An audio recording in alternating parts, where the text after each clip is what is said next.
আরজি করের ঘটনায় দোষীদের শাস্তির দাবি ও ডাক্তারের নিরাপত্তার দাবিতে কর্মবিরতি রেখে জুনিয়র ডাক্তাররা দিনভর আন্দোলনে নিযুক্ত হয়েছেন, যার পরিপ্রেক্ষিতে মালদা মেডিকেল কলেজ হাসপাতালের আউটডোর খোলা হয়েছে, তবে চিকিৎসকদের সংখ্যা খুব কম। পাশাপাশি কয়েকটি চেম্বার খোলা হয়েছে, বাকি সমস্ত বন্ধ রয়েছে। এই আন্দোলনের জেরে হয়রানির শিকার হচ্ছে রোগী এবং রোগীর আত্মীয়রা।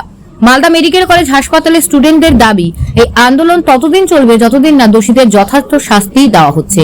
স্টুডেন্ট দাবি, যদি ডাক্তারদের জীবন নিরাপদ না থাকে তাহলে রোগীদের জীবন বাঁচাবে কিভাবে?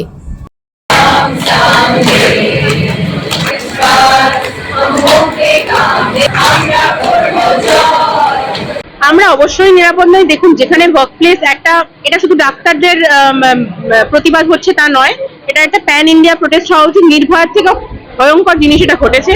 কারণ ওয়ার্কপ্লেসে যদি আমরা সেফ না থাকি তাহলে আমরা কোথায় সেফ? ক্যাম্পাস যদি সেফ না থাকে, আমরা সবসময় জানতাম যে ক্যাম্পাস আমাদের কাছে সব থেকে safe.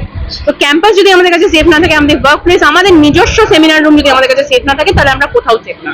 And that is not the work culture of India. সেটা আমরা দুর্গা পুজো করি, আমরা কি বলে মা আম্বেকে পুজো করি, সেই জায়গায় দাঁড়িয়ে আমরা কখনোই একটা মেয়ের এই হালত হতে দেখতে পারি না। তো একটা মেয়ে যদি এরকম অবস্থায় তার সেফটির বিয়ে হয়ে যায়, সে যদি তার ওয়ার্ক প্লেসে তার ইন্ডিপেন্ডেন্সটা কোথায়? আমরা যদি 100 বছর পিছিয়ে যাচ্ছি, এই ইনসিডেন্টটা আমরা 100 বছর পিছিয়ে দিয়েছে। মেয়েরা, বাবারা, মায়েরা মেয়েদেরকে বাইরে বেরোতে ভয় পাচ্ছে, যে মেয়েরা বাসে ট্রামে ট্রাভেল করবে কি কোথাও কাজ করতে যাবে। ডাক্তারি পড়ছে, এর থেকে নোবেল প্রফেশন আমরা জানতাম আর হয় না। তো সেখানে গিয়ে তার ওয়ার্ক প্লেসে গিয়ে সে যদি এইভাবে খুন হয়, এইভাবে রেপ হয়, তাহলে আর কিচ্ছু বলার থাকে না। আরজি কর মেডিকেল কলেজটা কলকাতার একদম হার্ট অফ দি, একদম হার্টেই বলা চলে। অ্যান্ড তারও একদম মিড পয়েন্টে গিয়ে, মধ্যমণিতে গিয়ে যদি এরকম সিচুয়েশন হয়, তাহলে মালদা কেন, যে কোনো পেরিফেরির যে কোনো জায়গাতে এরকম সিচুয়েশন হতে পারে। সো উই অল ওয়ান্ট যে আমাদের একটা বেসিক সিকিউরিটি থাকা উচিত, আমাদের একটা বেসিক প্রোটেকশন থাকা উচিত, যে অ্যাট ওয়ার্ক, অ্যাট ক্যাম্পাস অন্তত আমরা সেফ থাকবো, অন্তত আমরা নির্ভয়ে ডিউটি করতে পারবো। আমরা যদি প্রাণ বাঁচানোর আগে নিজেদের প্রাণের ভয় পাই, তাহলে আমরা প্রাণ কি করে বাঁচাবো? আন্দোলন ততদিন চলবে যতদিন না দোষীরা, সমস্ত দোষীরা শাস্তি পাচ্ছে। এক বা একাধিক যতই হোক, আমরা সবার শাস্তি চাই এবং খুব স্বচ্ছ এবং নিরপেক্ষ। হাইকোর্ট সিবিআই এর হাতে দিয়েছে, ইনভেস্টিগেশন সিবিআই এর হাতে দিয়েছে, নিশ্চয়ই খুব ভালো একটা পদক্ষেপ। বাট এটা আমরা অবশ্যই বলবো, সিবিআই এর হাতে দেওয়াটা একটা আমাদের দাবি ছিল। আমাদের দাবি এটাও যে সমস্ত, বেশিরভাগ আমাদের বলছে যে বেশিরভাগ 93% of West Bengal hospitals are not safe for women, for men also. মানে আমি বলবো না অ্যাসল্ট হচ্ছে কন্টিনিউয়াস, এইরকম টাইপের ইনসিডেন্টস কন্টিনিউয়াস হচ্ছে। We are not safe. We want justice. We want safety. We want nice work culture for us.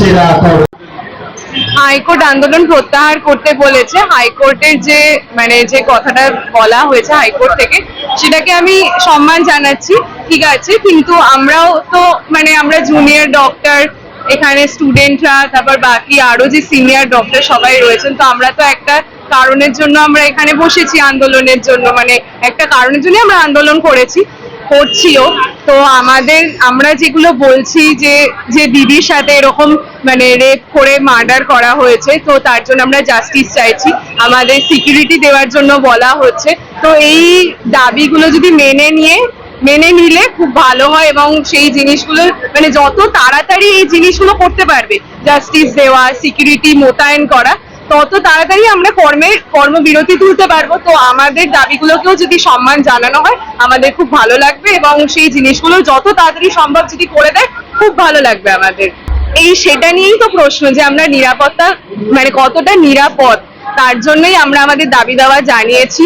সেই দাবি দাওয়া যত তাড়াতাড়ি মেনে নেবে এবং যত তাড়াতাড়ি সব জায়গায় সিকিউরিটির ব্যবস্থা করবে, ততই ভালো আমাদের জন্য। আমাদেরও কর্মবিরতি রেখে খুব একটা ভালো লাগছে না, কোনোভাবেই ভালো লাগছে না। আমরা তো ঘরে বসে নি, আমরা এখানে কর্মবিরতি করছি, এখানে থাকছি, বসে রয়েছি। এখানে আমরা সমস্ত medical college all over India জুড়ে, ইভেন আজকে ফরেন কান্ট্রিও সেই রায় সেই রকম ভাবে কথা বলেছে, সেটা আমরা দেখেছি।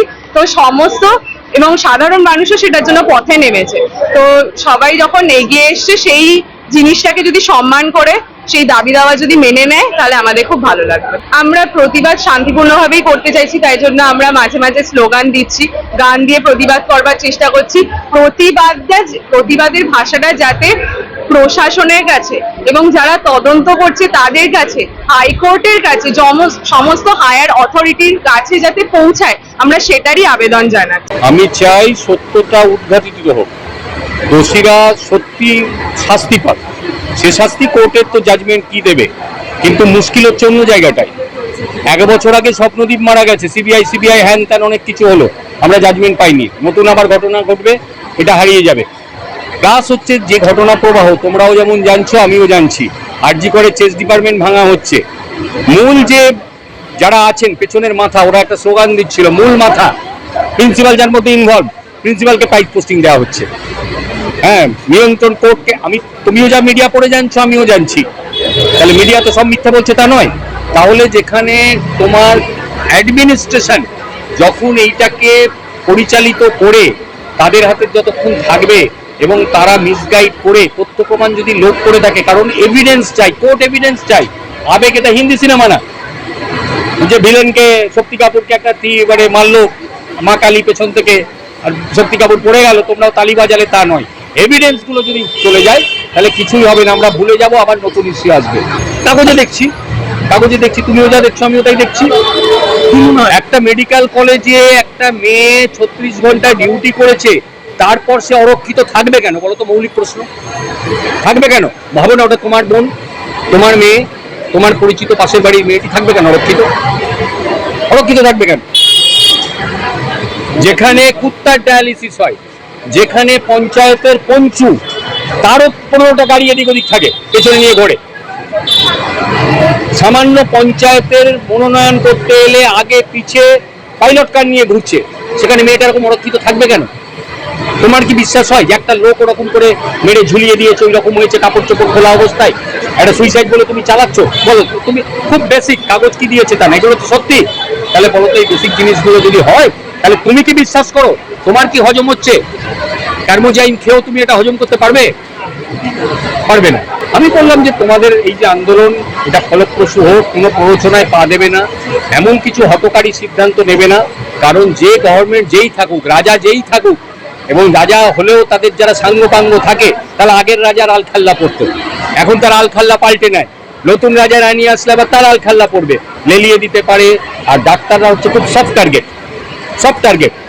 হ্যাঁ, পুলিশ খুব সফট টার্গেট, দেখবে পুলিশ ঘুষ খায়, হ্যাঁ, ডাক্তার চেম্বার করছে, বাকি দুনিয়া সব করে খাচ্ছে। নেতা চুরি করে ফাঁক করে দিচ্ছে, কিন্তু নেতাকে আমরা পুজো কমিটির ফিতে কাটতে ডাকি কিনা? হ্যাঁ।